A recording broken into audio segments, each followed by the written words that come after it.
Hi, I'm Katie and welcome to another bookish adventure, and welcome to the official first proper week of August. As you can probably tell, the cold has really taken hold. I'm assuming that's what this is, a cold. I'm going to apologise now if this is really super choppy, because it's probably because I'm coughing up a lung or I need to blow my nose. The really funny and weird thing is that this time last year I had a cold as well. Like, the same thing has happened. I got a cold in summer. The only upside is that it is nowhere near as hot as it was last year, and the air conditioning works at work. So I finished City of Bones last week, as you may have seen in my previous reading vlog. So I'm now reading Heir of Fire. I'm continuing on with my Throne of Glass saga. Really into it. I'm only like a couple of chapters in, not very far. Selena is a complete and utter mess. She's drunk, she's not eating, she's a sad person, and everyone is just really isolated. Cole is isolated, Dorian is isolated, Selena is isolated. Like, they're all just sad and brooding, and it's really horrible because I just want them all to just be happy and come together. It's weird. Previously, I had sort of wants and hopes for Selena. You know, I had said before that I really wanted her to embrace the idea of having friends and creating bonds with people. Whereas now in this book, genuinely, I'm not really sure what I have. Wow, that was high-pitched. I'm not really sure what I want. I don't know. I have no now expectations of where this could go or what's going to happen. You know, she's hoping to meet up with the Queen Fae. She's obviously been sent away with the help of Cole. Sorry, my brain is not with it at all. With the help of Cole. I say Cole, Kale. Sorry, I can't help it. Just read it as Cole. Has been sent away, and yeah, so she has to go and kill off the royal family, get some royal navy plans. It is a lot bigger. I'm hoping that this is not going to prevent me from reading it. I get tired enough as it is on my lunch break. I don't need it any harder to focus than it is. So this package right here, this has been sat around for ages around the flat. A couple of days, really. I had to go and get it from the post office actually, but I was so excited because I had to go and get Vans instead. And I don't know why, in my brain, nothing clicked until suddenly my brain went, oh my god, you have book merch. You have bookish stuff. Open the damn package. I remember what this is now. So I came across this on Instagram. That's where I came across this. I think it's Shelfify. They make book sleeves. It is a mother and son company. Oh my goodness, how cute is the organza bag and the little thank you tag. I stumbled across this on Instagram, and I was having a look at their website, and they do lots of various ones, like really pretty covers in just like nice pattern designs, or they've got ones that are like actual books and got print from books, and then they have some like quite funny and comical ones, which I went for, which is, are you staring at my books? With a lovely book with a pair of lovely jugs on. Now, as someone who has always been quite big-chested growing up, this is very, very apt for me. I've literally spent my life always thinking, seriously, are you staring at my tits? So this is very apt for me. I really love this. The quality of this is amazing. I didn't expect it to be so padded. Holy crap, like, I didn't. I picked the size that will fit a hardback in it. I don't think I'll be able to zip it up, but I could definitely fit a hardback in it. It also has a pocket as well in the front, which is actually really nice. You could fit like a tablet in this as well, but this is like really, this is way more padded than I thought it would be. Oh, I really like this. This is super cute. I'll probably get myself another one because eventually this will probably get a little bit worn, and it'd be nice to have ones that I could sort of like swap out and like rotate and have different designs. But yeah, this is really cool. I'm so glad I found this. So my afternoon is now going to consist of, I'm going to whack on some Criminal Minds, I'm going to get me a snack, and then I'm going to take some photos for Instagram from both my book one and for my other Instagram as well, so I will get that done. I can put my book in it now. I'm really excited. Sorry, this is like still on my lap and I'm playing with it. Oh, look at that. Beautiful. So that's what I'm going to do, and then later on this evening I'm going to have a quick shower when Mum gets back, so I don't like showering in the flat on my own. I have this weird thing that I'm going to get murdered. Again, should probably not watch so much Criminal Minds. And then I will edit my How Well Do You Know Your Books tag, which is currently sitting at 20 minutes. I filmed it yesterday, and holy crap, it was super fun. I somehow managed to bamboozle Gavin into helping me with it and actually being in it. Bless him. I really looked forward to doing it, and it was actually really fun doing it with him, but I was so conscious and so worried about him doing it, which is a really stupid thing, but obviously he's never done this before. Yeah, I was really worried that he was okay and how he felt, so I feel like I wasn't as fully focused as I should have been, and I feel like I definitely messed up in places. Like, I know I messed up my outro, but I was just so much more focused on him than I was on me and doing it right. But it was really fun actually having to do it. I'm going to try and like con him into doing it more, maybe, if he'll let me. Right, I'm going to crack on. Oh god, I can hear it. I'm getting really really nasal and horrible. I really hope you can't hear it as bad as I can. So just a really quick check-in. My voice has got... I sound like I've been like smoking like 50 a day for like most of my life. Why do I sound so awful? I've just been chatting to Mum and I was like, my throat hurts so bad. She was like, you sound awful. I was like, well, thanks. She was like, yeah. She's like, you sound like Hagrid. I was like, one, how do you know what Hagrid sounds like? She was like, oh, he's a big man, isn't he? I was like, it's Robbie Coltrane. I was like, he's a gentle giant. How dare you call me Hagrid? Oh my god, I sound like I should be like an old crone or something. It's really sore. So sore. Okay, and this is the worst my throat's probably ever sounded. I really hope by tomorrow I have some sense of like, I don't know, something normal. Wow, I think I preferred the weird high pitched thing I had going on before. This is awful. Where's the sexy smoky husky voice? Where's that? That's would be, yeah, I sound like an old crone. I should be peddling my wares, offering like reading tea leaves. Oh my god.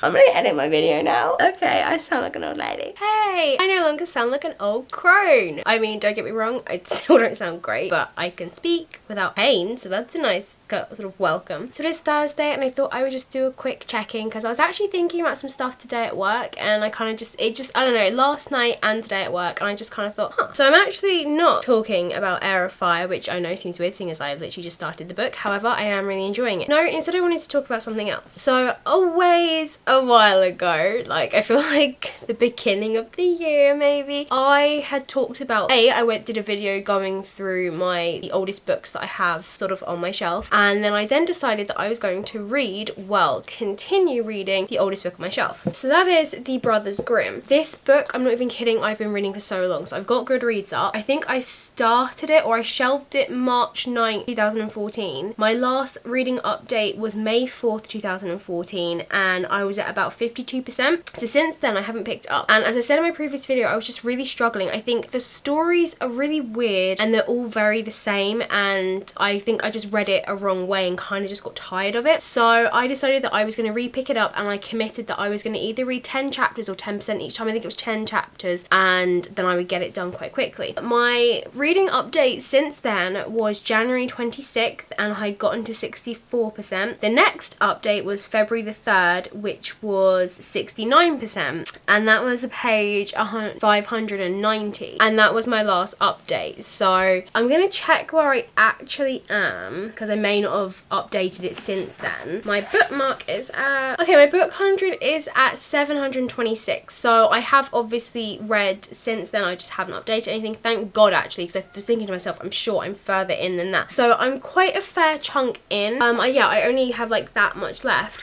and I think I'm struggling in finding, in my head, I'm like, okay, I want a routine where I do whatever I need to do, like in the afternoons and the evenings, and then I was setting aside an hour where I could read, and that worked really well until I got the job I had previously, kind of went down the pan, and then I got this job, and I thought, right, I can regain into my routines, and that worked. And then along came Gavin, and kind of things just went haywire, really, and yeah, and I don't know, and myself is so to blame as well, like really hugely. So I kind of thought, I really wanted, the idea was I wanted to finally finish this, so it meant that I could read, and I use that hour to read something else, because I also read a sci-fi magazine, which is another day that I set like an hour aside for, which I read that for. And it is really hard. I'm just like, I love routine, but I'm really struggling to stick to this. So I have now set myself a new plan and a new routine of what I'm going to do. I am continuing. I'm going to do this. Like, I really want to. I'm going to read some of this tonight as well, another 10 chapters, because I'm so close to finishing. So I have a free hour, which I can then read and do stuff with. Kind of thought that I would use my reading vlogs as a kind of, almost like a check-in to say, yep, I did it. I did my 10. I'm going to do this. I'm determined to finish it for this year.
it's me again. So one just last final check-in. So, Heir of Fire. I am really getting into it. I am really loving the inclusion of these extra characters.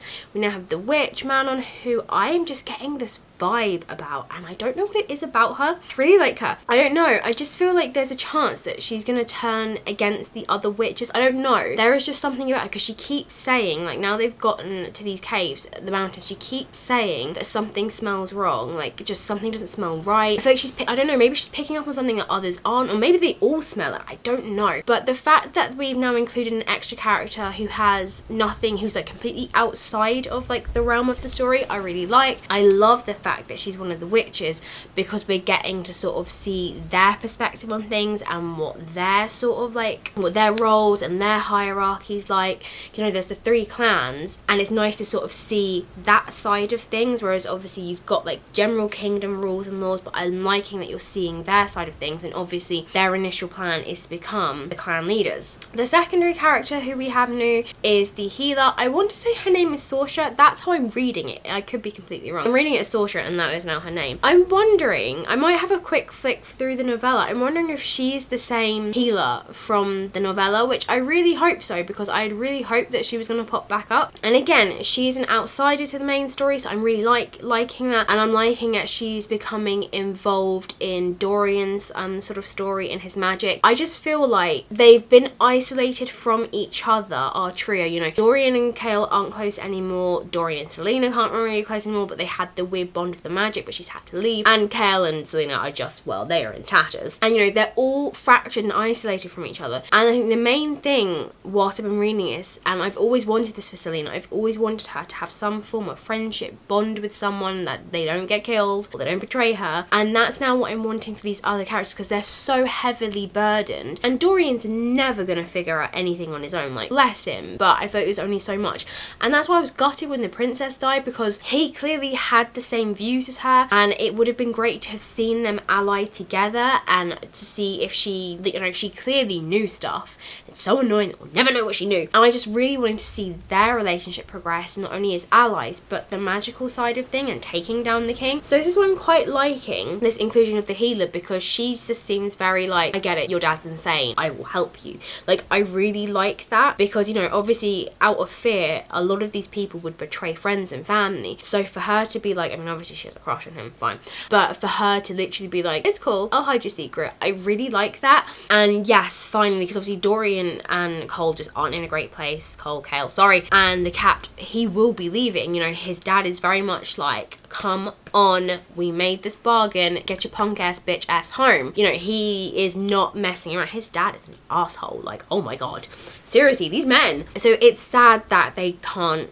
talk to each other, and you know, it's sad that we're not getting to see their relationship trying to recover and piece together with this fact of Dorian has magic, and obviously for the captain this is like, holy crap, I'm loyal to the throne, yet my best friend. It's sad we're not getting to see that. So for me, I'm really glad that Dorian has found someone. I really want the Cap to find someone, that would be great, just someone who he could trust, but I feel like his is very much going to be a solo and independent mission at the moment. He is following the general around who has arrived. Everyone is waiting for the Bane to arrive, you know, his army, because you know they're coming, but they don't seem to actually know where they are, and he's throwing all these shindigs, yet he's not actually at any of them. So at the moment he has followed him down into the slums, and he's seen him going to the house, so he's thinking it's seeming and coming across maybe like rebel behaviour, so we will see. And then we've got Selena kind of just refusing to use any form of magic, yet wanting to be taught magic. I kind of just wish, like, she's very stubborn, and I find it sometimes very hard to like her. Like, I love her, and then she just has these moments where, yeah, at the moment Roman is like, shift your ass, I want to see you, and she won't do it, but she's like, can't you teach me magic without that? And I feel like Selena needs to play the game, and I feel like she should know this after going through all the trials that she did